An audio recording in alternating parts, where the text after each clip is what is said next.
Mi pregunta al psicólogo sería la siguiente. Alberto Fernández, ¿qué está buscando? ¿Una victimización ante una eventual futura detención? ¿Es una reparación? ¿El psicópata tiene noción o conciencia del daño que causa en terceros y entonces dice, bueno, si voy preso estoy reparando algo de lo que hice? ¿Cómo lo tenemos que leer? Qué pregunta difícil, Débora. En principio, decirte que en general las personalidades con ciertas características manipulatorias o ciertas conductas psicopáticas nunca van a asumir la culpa. Esto es un detalle fundamental. Pero si a esto nosotros le sumamos que hay un bajo vuelo intelectual en los argumentos, el resultado es lo que dice Gallego, claramente. Está haciendo todo lo posible por hundirse, porque los argumentos, pateando la pelota para afuera, embocando la culpa en el afuera, y además con poco vuelo intelectual, esto lo único que hace es cavarle una fosa, claramente. Pero yo creo que también es que él está en la situación de un victimario y actúa como cualquier victimario, claro. Y ahí no interesa la profesión, no interesa lo que conoce, sino lo que está sintiendo y cómo lo saca. Sí. Y lo saca instintivamente en una forma que es autoagresión para sí. Y pensaba, ante la contundencia de la evidencia, ¿qué queda para decir? Dice lo peor que podría haber elegido decir, pero... No, pero él se cree impune. Claro, ahí está. Él tiene una sensación de impunidad que es notoria. Ahí está. Y en cierta medida lo mantuvo durante muchos años, porque no por nada esto no se filtró antes. Explica que no haya negado, ¿no?, en su entrevista al país el tema de los golpes, ¿no? Que cuando le preguntan específicamente, porque cuando en ese chat que hemos visto durante el fin de semana, cuando ella le expone las fotos de los golpes, él no niega la agresión, ¿no? Que sería la primera reacción de cualquier persona. ¿Viste? Y cuando se justifica, dice, bueno, no lo niego, porque en realidad yo le digo la verdad, que yo estaba mal, que yo estaba agobiado, y la otra parte no me la acuerdo. Sería esto, no se acuerda. Claro, qué y esto que no se acuerda. Bueno, y hablando de eso que dice Maxi también, de los chats, ¿no? Porque él dice, bueno, en la pregunta que le hacen respecto de esas conversaciones donde él, en lo que muestra Fabiola, le contestan, me siento mal yo, no sigas hablando que me hace mal. Él dice que no los tiene, que se borraron. Le pregunto ahí al perito, ¿no? A Fernando Cardini, que es perito forense. ¿Se puede recuperar según su criterio? Es un iPhone 15 hasta donde sabemos. Sí, o sea, hoy hay una huella informática que dejamos permanentemente. Y pensemos que este caso, que es muy particular, muy doloroso, muy grave, y encima cómo nació. No nació de una denuncia de una víctima, de un familiar de una víctima, nació de una pericia forense que tenía que ver con una copia forense de un celular de una secretaria que había sido investigada por otra causa, donde en la minería profunda que se llama en la búsqueda de motores de búsqueda de lo que estaban buscando, que eran datos especialmente para confirmar este tipo de delito de corrupción, aparecen estas fotos, aparecen chat que la víctima le hace a esta otra persona, y esa recuperación de datos viene de una fuente, digamos, importante, porque de una cadena de custodia, de un teléfono secuestrado y de un fiscal que ve esa información pregunta, esto realmente está verificando un delito, y le pregunta a la supuesta víctima si lo quiere denunciar. Esto fue hace unos meses atrás, cuando aparentemente no se quería denunciar esto. Luego los acontecimientos se fueron dando y ahora tenemos esta prueba, porque es una prueba tecnológica muy fuerte, de fotos en otro celular, no en el celular de la víctima, en el celular del victimario. Están en un tercer celular. Entonces ahora lo que hay que hacer es, las pruebas periciales que siguen ahora son de dos tipos. Las pruebas testimoniales de todos los testigos que van a ir, digamos, declarando a través de estos, relatos que hoy tiene la Fiscalía de la víctima, que dice que estaba en tal lugar, en tal momento, con tales personas que la acompañaban. Pensemos que es un caso muy atípico. En general, en una violencia de género, los involucrados es la víctima, el victimario, algún pariente cercano, un hijo, una madre. Acá tenemos cientos de personas involucradas. ¿Por qué? Porque en ese lugar había custodios, había empleados, había asesores, había consultores, había personal de asistencia y había médicos. O sea, Es muy difícil ocultar esto y no es tan difícil hacer una trazabilidad de los acontecimientos en tiempo y forma y entender quiénes tienen para aportar pruebas testimoniales. A eso hay que sumarle las pruebas tecnológicas, que dijimos bien, podemos abrir y recuperar. Del iPhone se recuperan cosas. Acá en Argentina tenemos una de las principales momentos en que se abrieron ciertos celulares, fue en la Argentina, con peritos, más hacker que peritos, pero peritos. Sí, bueno, cada vez se va sofisticando hicieron más. esa apertura hace unos años atrás de algunos iPhones, si se acuerdan, que no eran obviamente los últimos, creo que era el 11 o 12 en ese momento, que no se abrían y lo pudieron abrir acá. Pero, como decíamos, no solo lo que está borrado se puede recuperar a veces, sino también lo que está en la nube. ¿Influye también cuándo lo borró? Porque recién creo que Camila lo decía. Exacto. Si él lo borró frente a la inminencia del allanamiento ahora, o si él, porque todos dicen que era muy desprolijo y que no borraba nada. Sí. De hecho, bueno, se supone que en el teléfono que le dio para jugar al nene aparecieron videos de su intimidad con otras mujeres. Entonces, si él lo borró ahora, ¿es más fácil recuperarlo frente a la inminencia del allanamiento en los últimos días? Seguro, porque no fue pisado por otra información. Cuando se borra hace un tiempo atrás, yo borré una foto, la borré hace 2 años, seguro que fue pisada por otra foto que saqué. Que se almacenó en el lugar de la foto que borré. Exacto. Entonces, bueno, eso es parte de lo que va a ser la pericia tecnológica. Pero aparte se suman las testimoniales, como decía, y puede llegar a haber pericias científicas desde el punto de vista, por ejemplo, si en la declaración se hablaba de que el imputado, en este caso, tomaba alcohol, y él decía, yo nunca le pegué a nadie. Y fíjense, mi esposa anterior, mi otra pareja, nunca tuvieron ninguna denuncia de agresividad. Sí. En general el golpeador es golpeador, acá está el doctor psicólogo que me puede decir, el golpeador a veces es golpeador toda su vida, pero ya esas conductas son desde muy joven, no aparecen a los 60 años, pero sí pueden aparecer cuando hay otro tema que puede ser, por ejemplo, de una drogadicción, bueno, una alcoholemia. Según cuenta, una persona que es alcohólica, porque antes no pegaba, era agresivo. Consumía alcohol y marihuana, eso lo acaba de ratificar Camila Dolapian. Si queremos saber eso, si existe, hay pruebas también que lo pueden demostrar, a pesar de que pasaron 4 o 5 años. ¿Por qué? Porque en el cabello, por ejemplo, podríamos hacer pericias de sustancias. El cabello puede durar 6, 7 años, un cabello, y tenemos toda la etapa de cuando yo consumo drogas o cuando yo consumo alcohol, por ejemplo. O sea que podríamos corroborar si los testimonios son, objetivarlos, por decir así, en cuanto a decir que consumía drogas. Bueno, la marihuana aparece perfectamente en el cabello. A ver, Pere, le pido ahí un segundo, porque tengo esta duda, porque acá no estamos haciendo ningún juicio de valor moral sobre la situación del consumo. Se desprende de la declaración de la señora Fabiola Yáñez respecto de que Alberto Fernández le decía a todo el que quería escuchar que era abstemio. Acá habla ella del consumo de alcohol y también de marihuana. Desde el punto de vista de la tipificación de un delito, ¿qué incidencia tiene el consumo de estas sustancias? Bueno, en el caso del agresor es un agravante, pero además estamos agregando un elemento más a un presidente de la Nación en funciones, donde... No sabemos la fecha, igual eso lo queremos aclarar, porque no tenemos la fecha de esa referencia que hace Fabiola, si es en los 4 años de presidencia o si es previo. Con estos relatos y que se agregan estos consumos y se agregan las cosas que hemos estado viendo, videos y demás, vemos una persona que en funciones no hizo algo muy distinto que en el llano, es decir, ha tenido una vida evidentemente ligada a este tipo de situaciones, que en este caso, pero por supuesto que sí es un agravante todo lo ocurrido en ejercicio de la presidencia de la Nación, ¿no? Ahora, y doctor Cardini, pensando en esto que usted sumaba, ¿no? La pericia tecnológica, las testimoniales, la prueba documental, etcétera.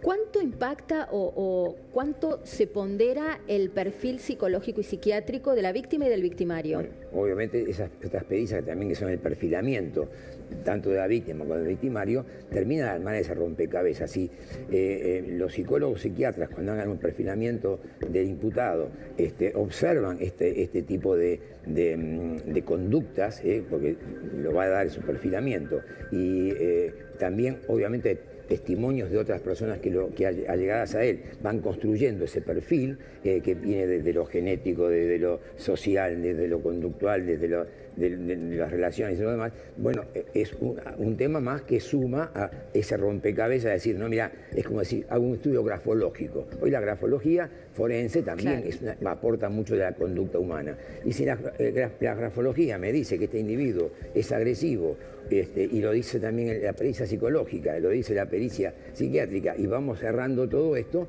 bueno, es una prueba más de que ese individuo tiene una conducta, por ejemplo, de violento, una conducta de golpeador, porque lo va construyendo eso. Y si se suma que encima, como toda persona, bajo la acción de alcohol o drogas, se pone aún más violento, justifica que ahora lo hizo en tal periodo y no lo hizo en otro periodo. Claro, ahora le quiero preguntar al doctor, al psicólogo, ¿no?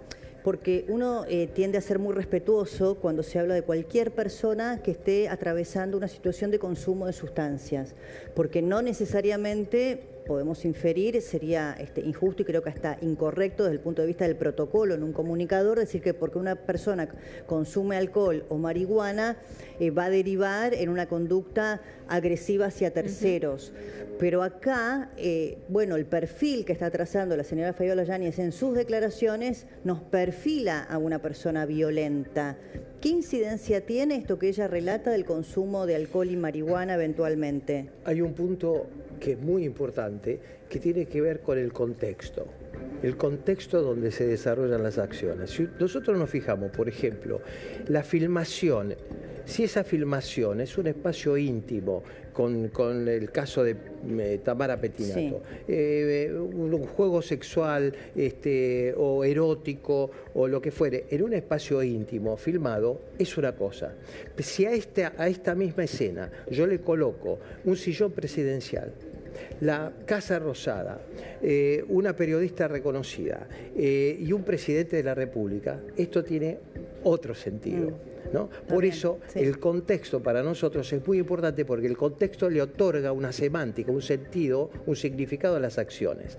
Por eso, a todo este cuadro, si nosotros le sumamos el tema del alcohol o le sumamos el tema de cualquier estupefaciente, estamos generando, digamos, un cuadro de gravedad, ¿no? Claro. Puesto en un cargo tan importante como... Y pensando en la víctima, ¿no? Pensando en Fabiola Yáñez, que bueno, según lo que nos contaba Camila, que trascendió de su última declaración, habría un reconocimiento de una situación personal, valiente, como usted le quiera llamar, y pienso que todavía tiene, ahí estamos viendo. Ahí Esta es la nota de La Nación que firma Hernán Capielo y Paz Rodríguez Nil, que dice en su descripción de cómo fueron los hechos de violencia, contó, por ejemplo, que en uno de esos episodios él la tomó violentamente del cuello. También relató que ella empezó a consumir alcohol después de un aborto que él la instó a practicarse en 2016. Esto fue antes de que Fernández sea elegido presidente. Bueno, es la verdad de una gravedad todo. Bueno, se suma ahora la violencia reproductiva. Claro. En un momento en el cual todavía no estaba legalizado el aborto, la interrupción voluntaria del embarazo. Sí, porque hablamos de 2015-2016. Claro. Y aquí ese también es otro agravante, digamos, fuera de que además hubo esa forma que aparentemente era lo de las patadas en el vientre, que es una agresión muy fuerte, pero ya el forzar y el generar esto de provocar y convencer a la persona que se haga un aborto que no se quería hacer, es una violencia muy importante y que creo que va a ser un agravante muy serio. Total. Porque todavía no teníamos ahí interrupción voluntaria del embarazo. Indudablemente ya se está hablando que al mensurar la pena no solo se va a ir a los máximos, sino que en algunos casos, dada la pluralidad de delitos y los delitos continuados, va a tener que haber un cómputo aritmético, porque las modalidades de violencia, las amenazas de toda índole y ya las lesiones, que creo que ya hay coincidencia en que son todas de gravedad. Y el marco probatorio, porque acá a mí me parece que también hay algo importante para decir. Fabiola Yáñez involucra con nombre y apellido a varios exfuncionarios del gobierno, ¿no? Ella nombra a Juan Pablo Biondi respecto de que él sabía o que ella se lo comentó y no hizo nada. Ella nombra a la ex ministra de Género, Ayelén Massina. Ella nombra al doctor de la Unidad Médica Presidencial. Ellos, por lo menos hasta ahora, lo que se sabe es que Ayalem Masina lo niega. Lo negó en 3 oportunidades a través de la cuenta de Twitter, a través de distintas declaraciones. Aparece la palabra de Fabiola Yáñez contra la palabra de las personas que ella nombra. ¿Cómo mensura eso la justicia? ¿Qué nivel de prueba hay que presentar? Porque Ayalem Masina dice, no me lo dijo. Y Fabiola Yáñez ratifica hoy, sí, yo fui, se lo planteé, se lo conté. ¿Cómo lo meritúa la justicia? ¿A quién le cree? Acá vamos a terminar con procesos paralelos, probablemente por encubrimiento. Exacto. Entonces, en el proceso principal, pareciera que este nivel de desmentidas no tendrían mayor relevancia. Creo que el fiscal va a pedir esos testimonios, digamos, en lo que hace, porque acá lo que el fiscal le alcanza es probar la violencia sistemática, los golpes, ubicarlos en fechas, determinar los tipos penales, indagar, procesar y elevar a juicio. La cuestión con Masina es el reproche ético que le hacemos los ciudadanos, ni hablar, la causa paralela de encubrimiento, si la hubiere... incumplimiento de deberes. Incumplimiento de deberes, por líneas separadas. A la causa madre de la violencia de género que se está tramitando, no hay lo de los médicos sí. Lo de los médicos sí. Lo de los sí. médicos sí. Por eso, con el caso de la interrupción del embarazo, va a ser muy importante y aparentemente ya dio la información. Tiene que haber un médico que intervino. La doctora Gallego hizo apendicitis con patitas, como decimos nosotros. La doctora Gallego hizo referencia que tienen los certificados médicos de la clínica tratante que pueden y que los van a aportar. Bueno, esto lo dijo la doctora. Esto es lo que dice la ex ministra de Género por segunda vez, porque primero era un trascendido, después fue una ratificación que hizo Fabiola Yáñez en la nota que le dio a Tatiana Yapiro en Infobae, y entonces dice Ayalem Masina, lo dije y lo sostengo, porque esta es una ratificación de la posición. Nunca estuve al tanto de la situación de violencia denunciada por la ex primera dama. Me pondré a disposición de la justicia, que es quien debe investigar, porque no puedo permitir una falsedad sobre lo que sucedió, ni que se banalice la violencia de género. A mí acá me queda, ahí voy con Mabel. Esta señora Ayalem Masina es la ex ministra de las Mujeres. Y cuando en el último, no la nombra Fabiola Yáñez, dice la ex primera dama, me llamó la atención primero, ¿no? Esa cosa de ni siquiera registrar el nombre y apellido de Fabiola, alguien con quien ella compartió. De hecho, hay una foto juntas en un evento de género en Brasil, viajaron juntas, bueno, en fin, no la nombra, dice la ex primera dama. Y después, una vez que niega que ella supiera, dice, no se debe banalizar la violencia de género. Cuando ella está hablando de la banalización, a mi modo de ver, lo que está diciendo es, acá hay una denuncia de violencia de género no comprobable, o que yo no creo, o que yo estoy desacreditando. Pues si dice que están banalizando la violencia de género, ¿qué quiere decir? Que Fabiola Yáñez no fue víctima de... Ahí está cuestionando la denuncia de Yáñez al decir, bueno, esto no tiene suficiente envergadura, digamos. Claro. Eso me parece, pero claro que es importante. Ella dice que nunca se enteró de esa denuncia. Sí. Pero habrá que ver, se puede comprobar perfectamente, dijimos la huella informática. O sea, ¿cómo hizo esa denuncia de Fabiola? Dice que fue verbal. Dice que aparentemente fue verbal en un avión. ¿En dónde? En un viaje a Brasil. Bueno, y en una reunión, ¿no? Parece que fue. Sí, fue cara a cara. Se puede comprobar si realmente estuvieron juntas ese momento. Sí, hay fotos. Eso juntas. Se puede comprobar si... pero no sabemos la conversación. Obviamente que no. Pero digamos... Todo va encajando en el relato de la denunciante, va teniendo y ahí hay otra sentido, clave. Tiene cierto, acá está el pensamiento crítico. Tenemos que empezar a plantear, como todo proceso de investigación criminal, un pensamiento crítico que te va diciendo esto es lógico, que pase esto no por es el, lógico, por el esto es también de validable, la esto no es verosimilitud. validable. Y ahí quería ir al doctor, al psicólogo, porque vuelvo al tema del perfil psicológico. Cuando uno tiene el perfil de la víctima, claramente puede saber, y de hecho, ahí tenemos la foto, ahí está, que acredita el momento la ex ministra de Género al que refiere Fabiola, ¿no?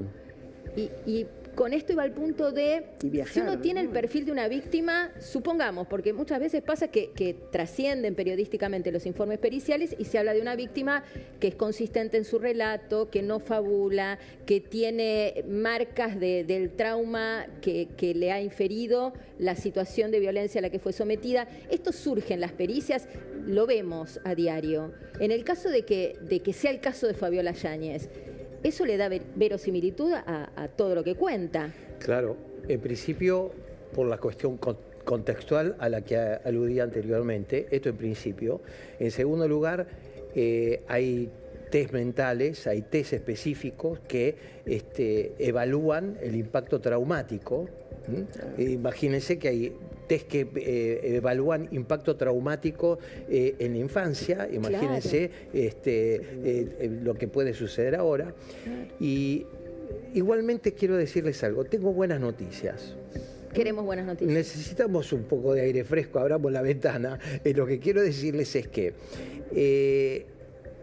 esa dinámica que tenía esta pareja, que era una total asimetría a favor, en AP, a favor de Alberto Fernández, en relación con Fabiola, esa asimetría se ha quebrado. Ya a esta altura se quebró. Entonces tenemos una Fabiola que, si bien es una víctima y tiene un perfil absolutamente desmoronado, está en una asimetría por arriba. Bueno, ahí le quiero hacer un punto, porque es interesante lo que usted marca respecto de la fiesta de Olivos, que aparece todo el tiempo como el quiebre más importante en el recrudecimiento de la violencia de Alberto Fernández contra Fabiola Yáñez. Ella incluso lo cuenta en la entrevista diciendo desde que no desde la fiesta, sino desde que se difundió que la fiesta de Olivos se realizó, Alberto Fernández no paró de hostigarme diciéndome mi gobierno se cayó por tu culpa y por la fiesta. Lo que acaba de decir en sede judicial en Madrid Fabiola Yáñez respecto de la fiesta de Olivos es que la fiesta de Olivos fue organizada por Alberto Fernández. Acá hay otro capítulo que es una maniobra de ambos, de Fabiola Yáñez y de Alberto Fernández, por buscar menos descrédito y condena social, una condena social para mí inapelable y ya irremontable, respecto de esto que es la fiesta de Olivos en pandemia, en cuarentena, mientras cientos de miles de argentinos no podían despedir a seres queridos, no podían ver un familiar enfermo, padres que no podían ir a ver a sus hijos en distintas provincias del país, caso Muse, Solange Muse, bueno, tantísimos casos dolorosos. Acá es victimaria. Acá es victimaria, pero en la declaración, junto con quien era su esposo. Por esto que dice el doctor de la asimetría, en donde la imagen de ambos había quedado muy dañada por la fiesta de Olivos, ella ahí pone otro tema que para mí está corrido de la situación de violencia de género, que es decir, la fiesta la organizó Alberto Fernández. A mí lo que me queda también de lo que usted decía, doctor, de los contextos, porque usted dice, bueno, si yo veo una persona que está teniendo un vínculo íntimo con una señorita, pero a eso le agrego el sillón de Rivadavia, el papel membretado de la presidencia, uno de ellos es presidente de la Nación, la otra persona es una persona reconocida y pública. Si yo le agrego a eso que el que filma es el presidente y que esa filmación es casi una jactancia de lo que está sucediendo en el ámbito de trabajo, que es la Casa Rosada, un lugar público, y que no solamente ahí hay una jactancia, sino que ese material no decide borrarlo nunca, o no toma la precaución de hacerlo, y es más, y después regala el teléfono a su hijo. ¿Qué veo ahí? Bueno, estos niveles de la omnipotencia y la soberbia. A ver, una cosa es la omnipotencia, que tiene que ver con muchas personas posiblemente de acá y los que nos están mirando podemos ser omnipotentes porque a veces nos creemos que todo lo podemos y nos volvemos grandes ayudadores y haciendo grandes salvatajes de cantidad de personas. Muchas personas se creen que son supermanes o mujeres maravilla. Pero otra cosa es anexar a la omnipotencia, la soberbia, la ostentación, la petulancia. ¿Puede ser parte de un mecanismo de humillación a la víctima?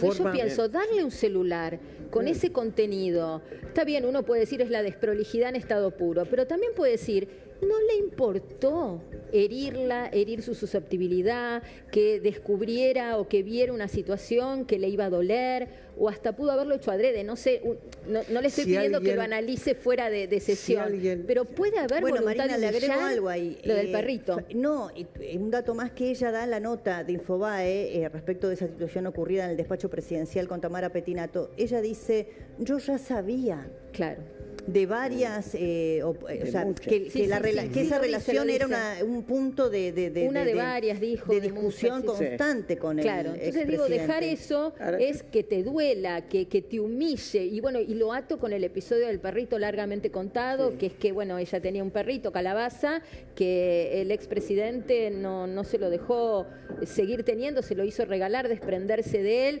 con un adjetivo calificativo hacia las mujeres que tienen ese tipo de perros, casos que no voy a citar porque me parece repudiable, pero también pienso en la crueldad. Yo sé lo que significa tener un animalito de compañía, la crueldad de hacer que se desprenda del perrito. Parece un dato color en este contexto de horrores, pero no es de color. No es de color porque él las fue aislando y eso es característico, las van aislando de todo. Claro, y además un hombre que decía que le encantaban los perros, que tenía Dylan. Ahora, yo quiero volver sobre la fiesta, porque yo creo que la fiesta, la lectura, incluso cuando ella al principio, que no lo dijo tan claro, yo enseguida lo entendí como que fue algo que él hizo para homenajearla, para reparar el regalo, algo, claro, en vez del regalito de la cruz, era esto, y encima después se lo tira a ella.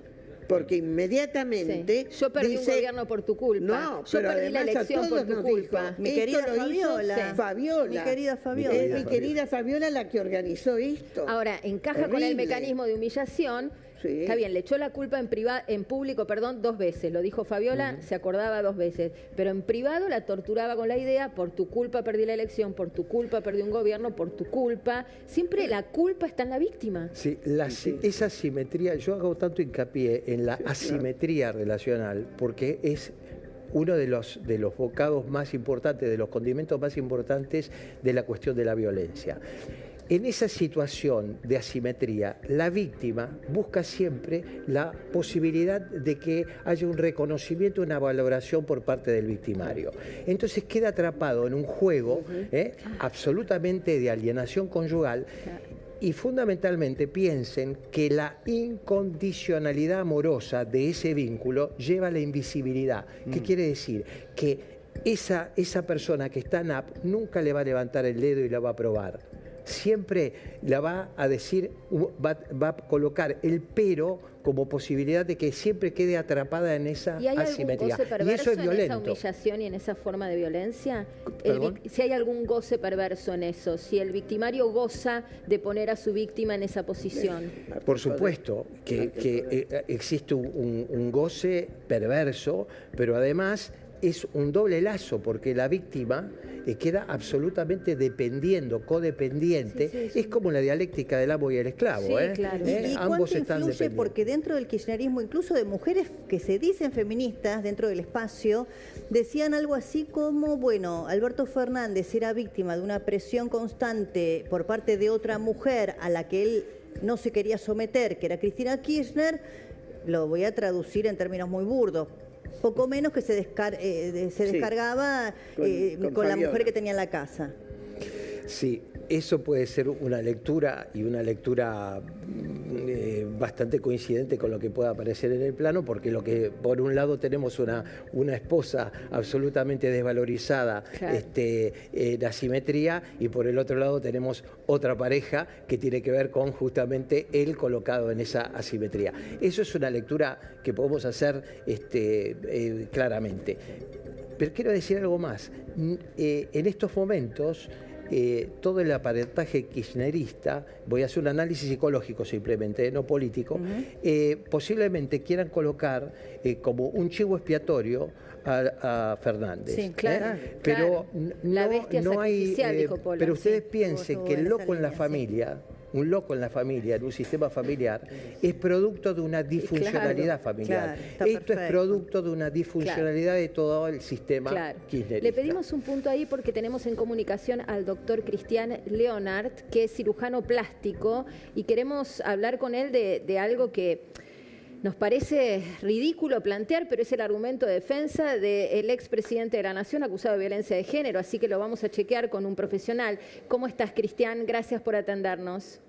Buenas tardes, ¿cómo están ustedes? Buenas tardes. Bueno, sabemos que tuviste ocasión de ver las fotos de la ex primera dama, ese moretón en su ojo, el moretón en el brazo, y también que leíste las explicaciones de Alberto Fernández cuando dice, bueno, se hizo una intervención estética. Y peor, dijo un tratamiento antiarruga. Peor, ¿no? Una cosa tan... peor, tratamiento antiarruga que uno lo asocia, no sé, a un ácido hialurónico, que no te deja ni el pinchazo.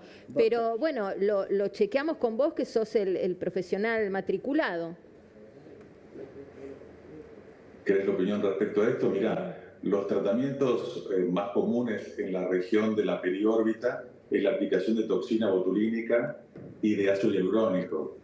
Hay que tener en cuenta que cada vez que uno aplica una inyección, sea una vacuna, un corticoide en la cola, en la zona glútea, o una inyección por toxina botulínica, siempre podemos dejar un moretón, ¿sí?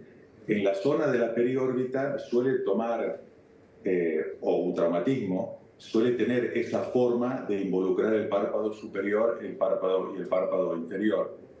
Pero la verdad es que es poco frecuente. Yo hace muchísimos años que aplico a miles de pacientes de toxina botulínica, rellenos de ácido hialurónico, y nunca tuve un moretón similar a este. Claro. Doctor, ¿y qué pasa con la asimetría? Porque en la foto se ve perfilada, ¿no? Pero pareciera que tiene ese ojo completamente con el hematoma tan oscuro y en el otro no. Bueno, eso puede ser, esto puede suceder con un traumatismo, puede suceder con la aplicación de algún tratamiento, sea ácido hialurónico, sea toxina botulínica. Digamos, los hematomas no suelen ser parejos, ¿no? O sea, cuando uno está aplicando toxina botulínica, el paciente puede tener un moretón aquí sí y del otro lado no, o arriba de una ceja, de un lado sí y del otro lado no. No tiene por qué ser simétrico. Bien, bien, doctor. Bueno, está claro, entonces queríamos hacerle la pregunta. Parece hasta casi irrespetuoso con la víctima, pero es el argumento que dio lamentablemente el expresidente y nos parece adecuado tener una visión profesional. Gracias, doctor, muy amable. Un placer. Gracias, el doctor Cristian Leonhardt. Bueno, yo me quedo de toda esta mesa realmente tan interesante que hemos tenido con lo que dijo aquí el psicólogo que está con nosotras hoy, que es Marcelo Severio, porque me parece que es una síntesis perfecta de lo que hicimos hasta acá, que fue análisis político simplemente de los 4 años de gobierno de Alberto Fernández, ¿no? De sus limitaciones intelectuales para ejercer el cargo. Pero usted nos dio un argumento nuevo, que es que aparecen limitaciones intelectuales hasta para ejercer la psicopatía del violento, porque las argumentaciones que él ha dado hasta acá han sido tan pueriles que ni siquiera hablan de alguien con un nivel intelectual para poder estar a tono con los delitos que eventualmente se le van a imputar, ¿no? Me parece muy, muy interesante. Gracias, doctor. Gracias. Muchísimas gracias también al perito forense Cardini, que nos acompaña siempre y nos ayuda un montón. Gracias, Mabel, por haber venido. Gracias al doctor Juan Pablo Gallego, que nos ayuda con las cuestiones técnicas legales. Así que bueno, nos vamos a una breve pausa. Sí, claro. Antes te queremos contar que si tenés oro, joyas, alhajas, brillantes, relojes o antigüedades, tenés que visitar el Salón de Joyería El Tasador, que está en Avenida Corrientes 2810, esquina Pueyrredón.